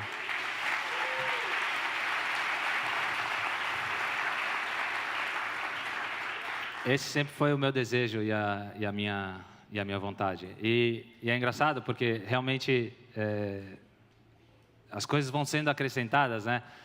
Nesse momento, em 2007, ali é legal que na edição o cara pergunta: você quer que tira o segundo e o terceiro da edição? Eu falo, cara, deixa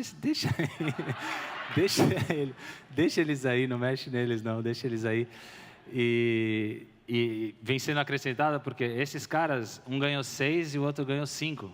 E você pega essa imagem, essa imagem aí é muito rica. É o Pelé, o melhor jogador de todos os tempos, entregando o troféu.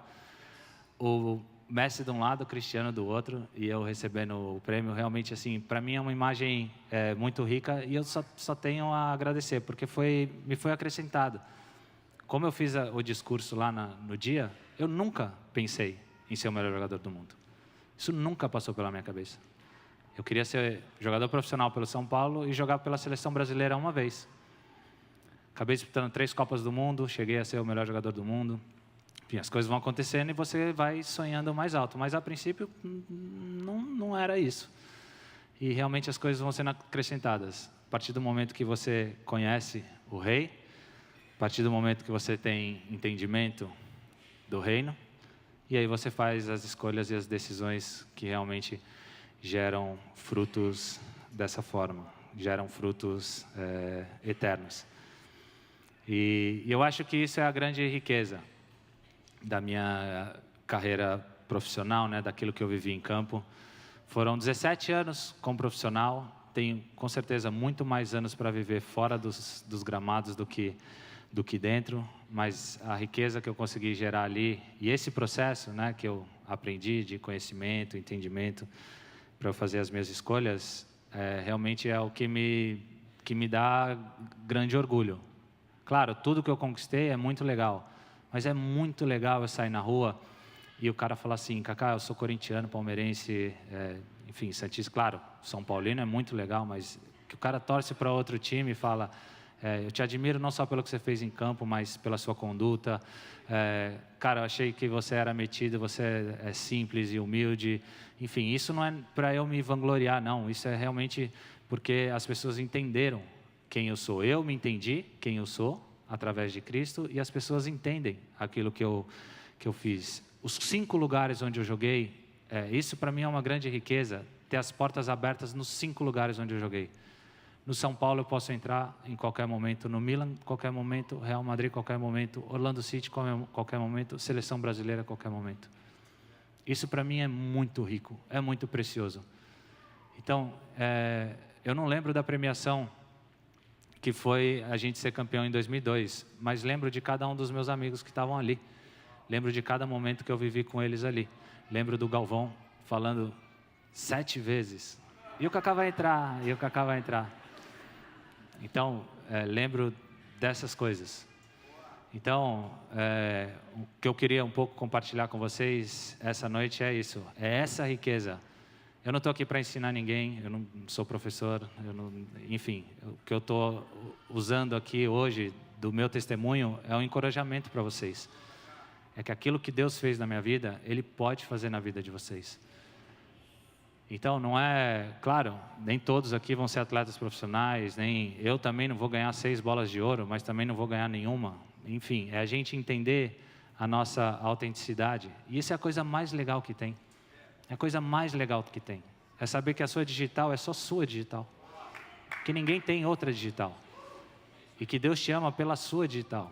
É você. Você não precisa ser igual a mim. Eu não preciso ser igual a ninguém.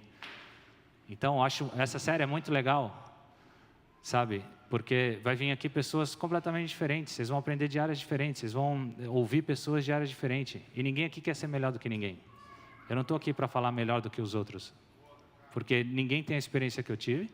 E eu não tenho nenhuma das experiências dos outros. Então, e realmente na vida de vocês tenham esse entendimento. Busquem conhecer o Rei. Invistam tempo no Rei. Hoje a gente passa muito tempo no telefone. Muito tempo. Eu não posso falar muito que a Carol briga comigo.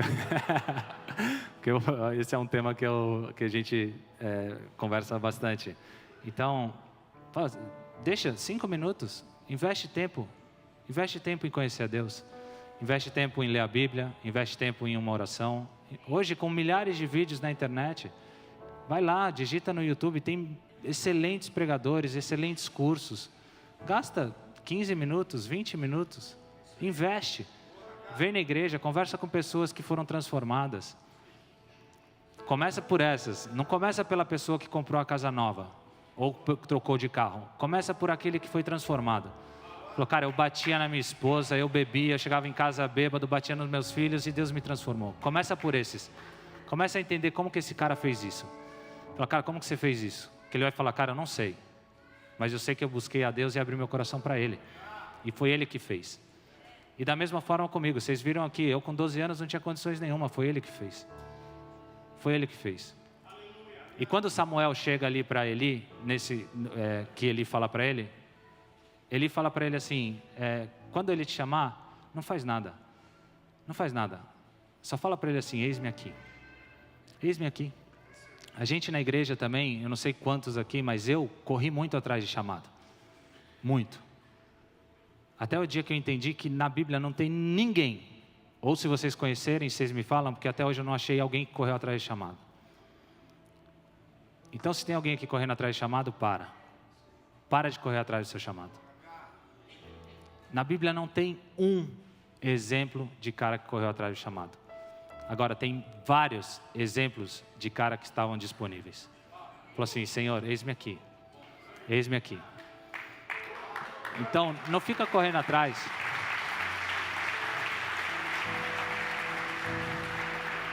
Correr atrás de chamado cansa. Dá uma ansiedade do caramba.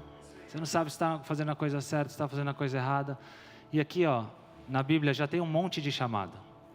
Eu não sei um chamado específico, não sei se é para eu ser missionário, não sei se é para eu ser pastor, não sei se é para eu ser um atleta, não sei. Não tem problema. Aqui tem um monte, ó.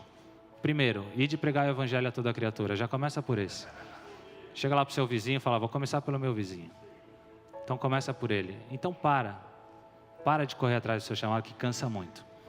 Mas fala assim, Senhor, estou aqui, estou disponível. Se quiser alguma coisa de mim, eu estou aqui. Se não quiser nada também, eu vou ser um dos heróis aí anônimos. Tem milhares de heróis anônimos. Lá em Josué foi um grande herói. Ele rodeou a muralha, só que ele tinha vários outros ali. A Bíblia não relata desses caras, mas esses caras rodearam com ele. Os caras que tocaram trombeta, quem eram esses caras? Quem são, né, esses heróis anônimos? Minha esposa, uma heroína anônima, saiu de casa aos 15 anos.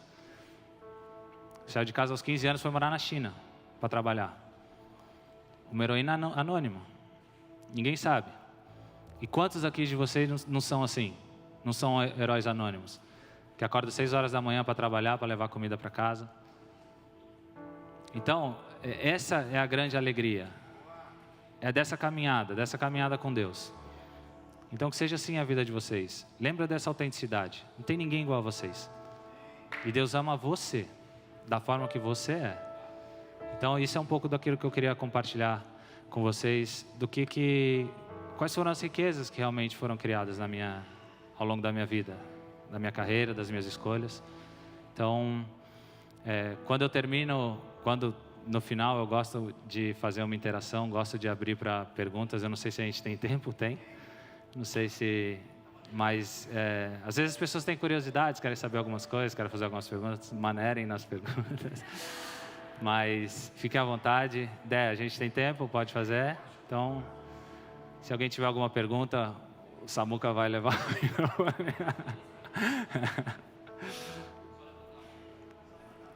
Só levantar a mão. Você aqui.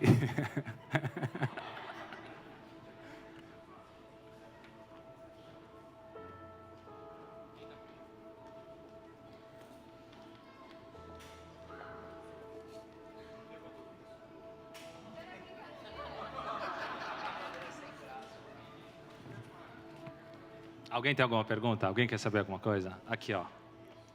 Olha lá. Tudo bem? Eu te pergunto, o que o Kaká diria do Cacau até aqui? O que você diz para você mesmo? Bom, aí acho que é Ebenezer, né? Até aqui nos ajudou, até aqui me ajudou o Senhor.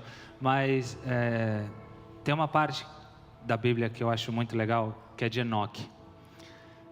Fala muito pouco sobre ele, sobre o que ele fez, as coisas que ele fez. Fala um pouco que ele foi um dos caras que mais viveu. Então, acho que isso é legal. Mas uma coisa que me marca muito, e é uma coisa que eu gostaria que falassem de mim. Eu sei que isso parece um pouco trágico, mas lá na frente, como Enoque, daqui uns 200 anos, quando fizerem o meu funeral, que falem... A Bíblia fala que Enoque andou com Deus. Então, que seja assim, que falem... O Kaká andou com Deus. E eu, para mim mesmo, eu falo isso. Eu falo, e o Kaká anda. O Kaká anda com Deus. Amém. Obrigada.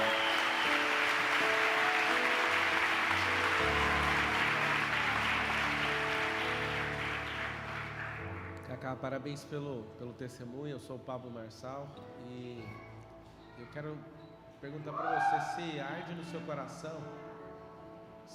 seu coração levar essa mensagem para a internet, porque eu sempre soube, eu vi seu primeiro jogo no São Paulo, eu sempre vi o homem de Deus que você é, e parece que a fase do Kaká agora é a mais madura, a mais poderosa, e parece que essa mensagem precisa explodir para o mundo.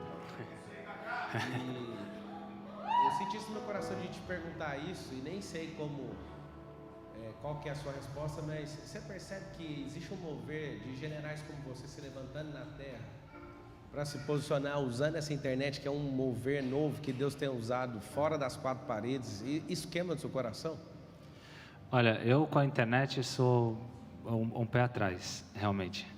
Sei que é uma arma poderosa, sei que Deus tem usado isso poderosamente. Acho que a gente está ao vivo, né, Dé? Então milhares de pessoas estão podendo ter essa oportunidade de ouvir, mas não é uma coisa que eu tenho muito claro que eu gostaria de fazer. O meu entendimento que eu tenho hoje é que o futebol abre tantas portas, que eu não posso me limitar a pequenas coisas nesse sentido. Eu já pensei se seria legal eu trabalhar numa igreja, se seria legal eu ter um ministério de esportes dentro de uma igreja. Enfim, já pensei em várias coisas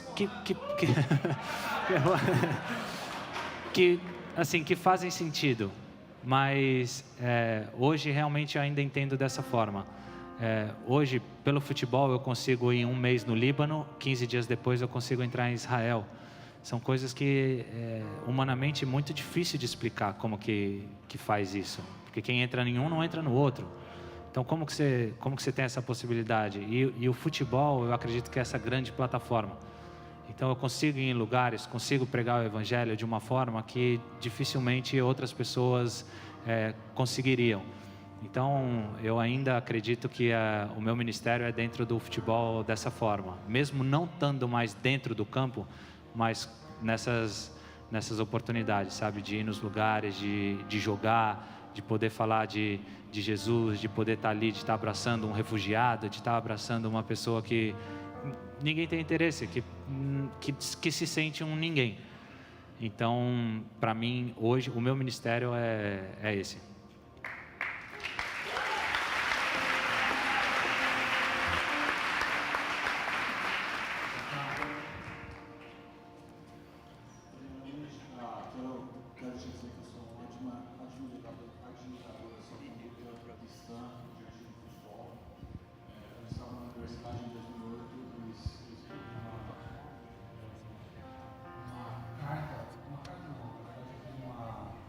Uma tese falando sobre a influência dos esportistas, a influência cristã dos esportistas no mundo.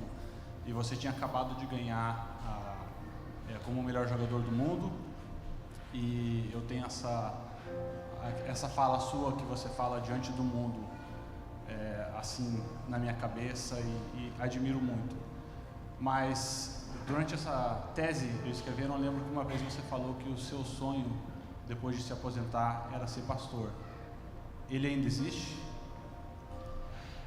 Bom, primeiro, obrigado pelo carinho e pela admiração. Eu acho que entra um pouco nessa resposta que eu dei aqui. Eu acho que o meu ministério hoje, através do futebol, transcende um pouco ser líder dentro de uma igreja específica. Hoje. Não sei se isso mais para frente vai acontecer, mas hoje eu acredito que é muito dessa forma.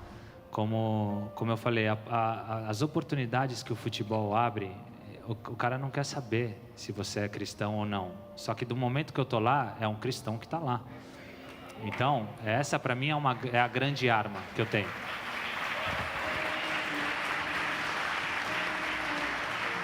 E entendi que isso realmente é uma grande plataforma de pregar o Evangelho, de ir. Muitas vezes as igrejas me ligam, pastores de igreja lá no Brasil me ligam e falam: Kaká, a gente recebeu um convite para você ir em tal lugar, vamos embora? Vamos embora. Então, eu acabo não me limitando a uma denominação. Estamos aí, estou aí. Então, como um instrumento mesmo, o que chegar e for oportunidade para a gente ir, pregar o Evangelho e criar riqueza, quer ganhar a alma, vamos embora. Então, acredito que transcende um pouco essa parte. Nada que não permita que eu faça um curso, enfim, estude mais teologia, essa parte para ser um pastor. Mas acredito que o pastor, assim, de ser líder de uma igreja, não por agora. Meu irmão, muito bom ver você crescendo no conhecimento de Deus e inspirando muitas pessoas. Sei que você vai rir, mas tem uma pergunta que está no meu coração para fazer para você, porque a gente ouve o seu testemunho, tem sim os momentos de dificuldades, mas tem muitas vitórias e é muito interessante ouvir e aprender com você. Mas tem uma pergunta que eu queria te fazer, não sei como é que você vai sair dessa, mas qual é o medo, ou os medos, não sei, que o Kaká tem hoje? Meus medos? Acho que o meu grande medo é de não continuar conhecendo a Deus. Acho que esse é meu grande medo, porque hoje em dia a guerra é tão grande assim, é tão louca, que essa é a minha batalha diária.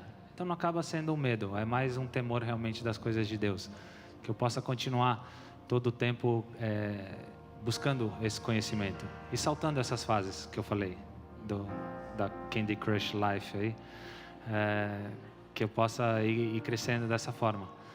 Então, tendo esse conhecimento cada vez mais de quem é Deus, de como Ele vai me usar, das próximas fases.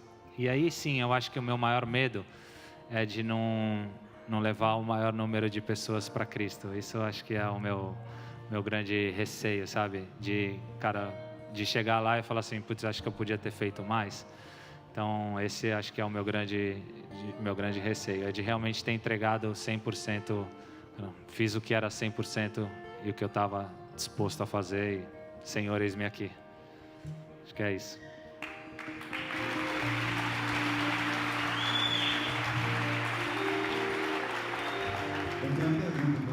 Bora! Kaká, você como muitos nessa nossa geração, né? Cresceu ouvindo a palavra, cresceu na igreja, experimentou tantas coisas, do que fazer e o que não fazer. Fala pra gente nesse auditório, fala pra gente que está online agora, como você vê e que conselho você dá para que as pessoas, você falou hoje, conhecer a Deus, conhecer a si mesmo, falou tantas coisas, riquezas muito grandes para nós, mas o que eu quero é que você fala para a gente no seu coração, como você vê, como que o Kaká pode fazer hoje, para ensinar para a gente, é assim que eu busco a Deus, é assim que eu me relaciono com Deus, porque muitas pessoas pensam que existem algumas fórmulas, mas no seu coração, eu queria saber de você assim, como que você fala com Deus, como é que você relaciona, como é que é você com Jesus, cara, porque a sua parada é muito forte, eu quero um pouquinho disso aí também. Deus te abençoa muito assim, na sua vida mesmo, como que você se relaciona com Deus assim? Bom, então vamos lá, forma prática mesmo. Isso. Levanto de manhã, já tirei, assim, não pego mais o telefone, não é o telefone a primeira coisa que eu pego de manhã. Então, levanto de manhã, a primeira coisa que eu faço é orar. Primeira coisa que eu faço. Levanto e aí vou fazer a minha oração, consagrar meu dia ao Senhor realmente. Aí vou e levanto, enfim, faço o que tenho que fazer, aí começo a ver o que tem de coisas para resolver. E aí, durante o dia, tem sempre o meu momento de meditação, de leitura da Bíblia. Todos os dias faço uma leitura. E aí a oração para mim hoje é uma coisa muito do dia inteiro mesmo, sabe? Então eu passo São Paulo com trânsito do jeito que tá, passo muito o dia inteiro orando, tá ali no carro, aí, sabe, conversa com um amigo e ora por ele, e aí coloca um louvor no carro e vai louvando, enfim, o meu dia é muito nessa onda, sabe, nessa parada, vai nessa pegada, mas eu acho que é muito bom a gente ser disciplinado. O esporte ensina muito isso pra gente, essa disciplina, né? Ser muito, muito regrado, porque senão é aquilo que realmente hoje as pessoas mexem aqui, né? Na cabeça. Então, cientistas aí, é sempre a Universidade de Massachusetts, né? Sempre as pesquisas é de lá, porque o nome ninguém sabe, ninguém vai atrás para ver se é verdade ou não. Não, de acordo com a Universidade de Massachusetts, mas hoje o telefone, né, os aplicativos, é tudo para mexer com o cérebro, dopamina, para viciar, enfim, uma série de coisas nesse sentido. Então, é um pouco para ser viciado e ter prazer nas coisas de Deus, assim, o meu dia a dia. Então, a gente tem a nossa rotina de oração também, eu com a Carol, a gente procura orar todos os dias juntos. Então, tem sempre um nosso momento ali de oração. E aí estou sempre ouvindo palavras, ministrações, sempre conversando com pessoas, lendo livros cristãos. Enfim, é um pouco da forma que eu assim, disciplinei minha vida cristã, né? E claro, isso fica muito às vezes só na teoria e só para mim. E como que eu transmito isso para outros também, para mim é importantíssimo. Então aí começa dentro da minha casa, como eu me relaciono com a minha esposa, como eu me relaciono com os meus pais, com os meus filhos, para transcender esse amor para todas as pessoas. Então é um pouco do meu dia a dia como cristão, é essa dinâmica.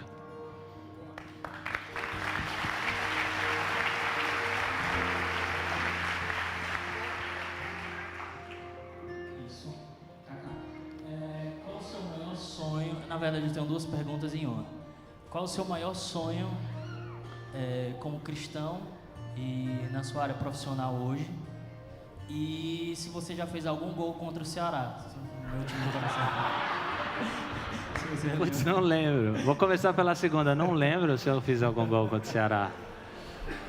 E a primeira, meu maior sonho como cristão é ver cristão agindo como cristão.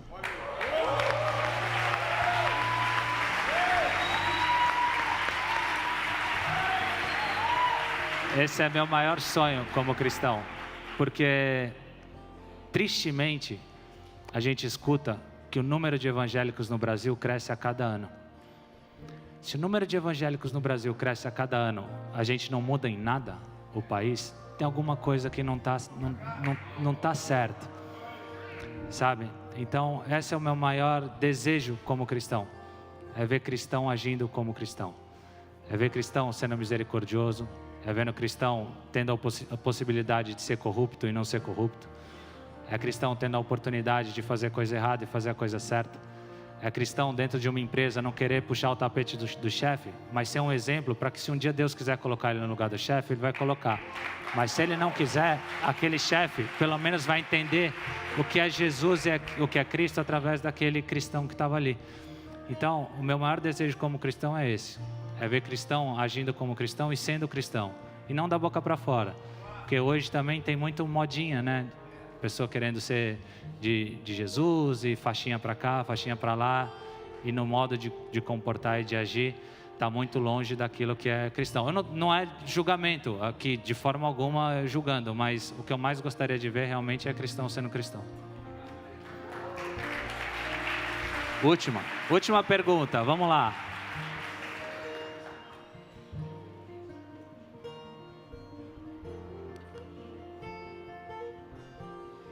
Bom, primeiramente, boa noite. Meu nome é Lorenzo. Eu nunca fui muito fã de futebol, então não sou muito bom nessa área, mas lá na minha casa o nome Kaká sempre lembrava Jesus. Então, primeiramente, queria agradecer por isso. Eu admiro muito o seu trabalho, principalmente pelo que você falou, né? A carreira passa, mas é o caráter que continua. Então, admiro muito o seu trabalho quanto a isso. E eu acho que aqui, né, tem muitos jovens aqui na igreja e eu queria perguntar justamente sobre isso. Qual o conselho eu acho que seria o fazer e o não fazer que você daria para um jovem de 18 anos que está começando a sua carreira, começando a sua vida, tanto ministerial quanto profissional? Qual seria o maior conselho que você daria para um jovem hoje? Bom, primeiro, muito obrigado aí também pela admiração e acho que esse é da grande riqueza que eu conquistei na minha carreira, que as pessoas como você e a sua família me reconhecem como um cristão, não só como um jogador de futebol. Então acho que isso é uma grande riqueza. E sobre o que fazer e o que não fazer, eu não gosto muito dessa cartilha, assim, do que fazer e o que não fazer. Eu posso te falar o que fazer, que é buscar o Senhor e viver com o Espírito Santo. Ele vai te falar o que não fazer. Não vai ser eu, Ele vai te falar. Então,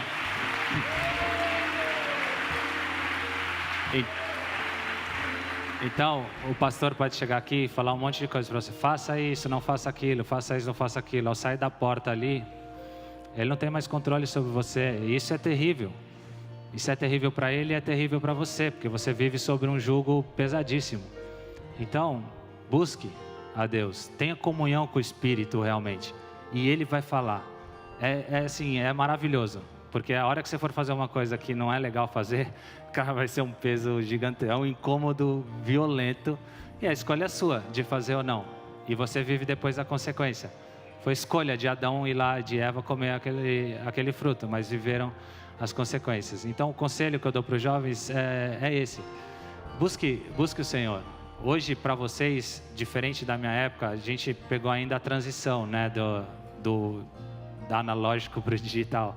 Mas hoje os jovens vivem muito essa era digital, milhões de informações. Então, busca a informação correta. Hoje a gente tem muita informação e pouca verdade. Então, verdade está aqui, ó. Busca a verdade, corre atrás dela. E aí depois ele vai te orientar. Ele vai te orientar muito bem. E aí depois decisão de carreira, isso também eu acho que é um pouco injusto, com 18 anos, você decidir o que você vai fazer para o resto da sua vida. Eu admiro muito as pessoas que têm muito essa convicção. De falar assim, cara, eu vou entrar numa faculdade para fazer medicina, que é isso que eu quero fazer para o resto da minha vida. Acho que é muito difícil. Eu, com 15 anos, falei para o meu pai, pai, eu acho que eu quero ser jogador profissional, vou tentar. Se não der, eu vou cursar uma faculdade. E na época era educação física, por exemplo. Hoje, se eu fosse cursar, nunca cursaria educação física, por exemplo.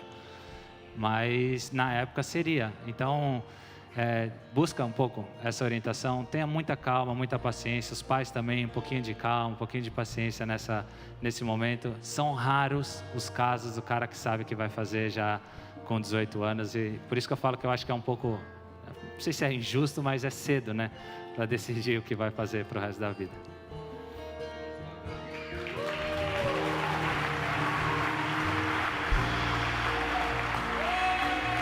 Boa!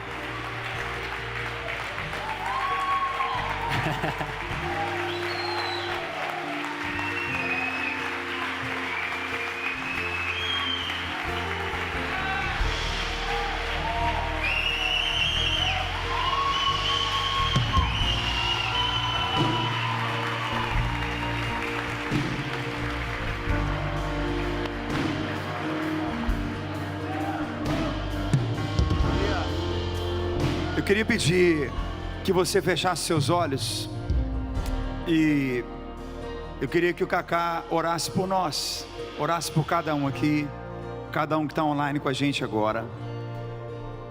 A oração, sem dúvida alguma, é uma liberação sobrenatural mesmo, de Deus sobre a nossa vida. E aquilo que ele vive é fruto de oração, foi fruto de oração. E eu creio que existem liberações, graça, empoderamentos. E no momento que ele orar, creia que essa realidade que a gente está ligado, conectado aqui essa noite, vem de Jesus, vem do Espírito Santo.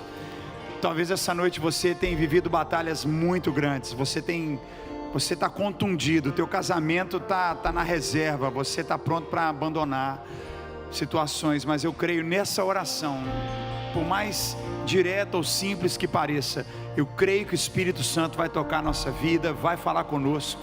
Feche os seus olhos, não olhe para nada, não deixe nada tirar a sua atenção. Vamos orar em nome de Jesus. Senhor Deus, obrigado, Pai, por mais essa oportunidade de poder falar do Teu amor, de poder, Senhor, pregar o Teu Evangelho. Eu quero pedir, Senhor, por cada um que está aqui, por cada vida que está, Senhor, na internet ouvindo essa palavra, Senhor, que eles possam em primeiro lugar ter conhecimento de quem é o Senhor. A Bíblia fala que buscar-me-eis e me encontrareis se me buscares de todo o coração. Que as pessoas aqui, Senhor, entendam que é te buscar de todo o coração, Pai. Que eles possam ter conhecimento do eu sou, que eles possam ter conhecimento desse Deus maravilhoso, que eles possam, Senhor, entender e saber quem Tu és, Pai. O milagre que o Senhor fez, entregando a vida do Teu Filho, Senhor, por amor a nós. Pai, eu não sei das dificuldades, mas Tu sabes de cada uma delas. Cada dificuldade, todos nós temos problemas, situações que precisam ser resolvidas.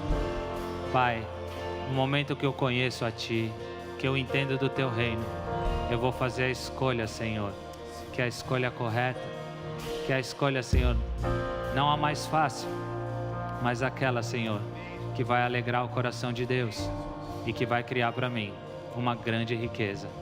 Em nome de Jesus Cristo, Pai, eu oro, Te agradeço mais uma vez e obrigado, Senhor, por cada vida que está aqui hoje, por cada um, Senhor, presente.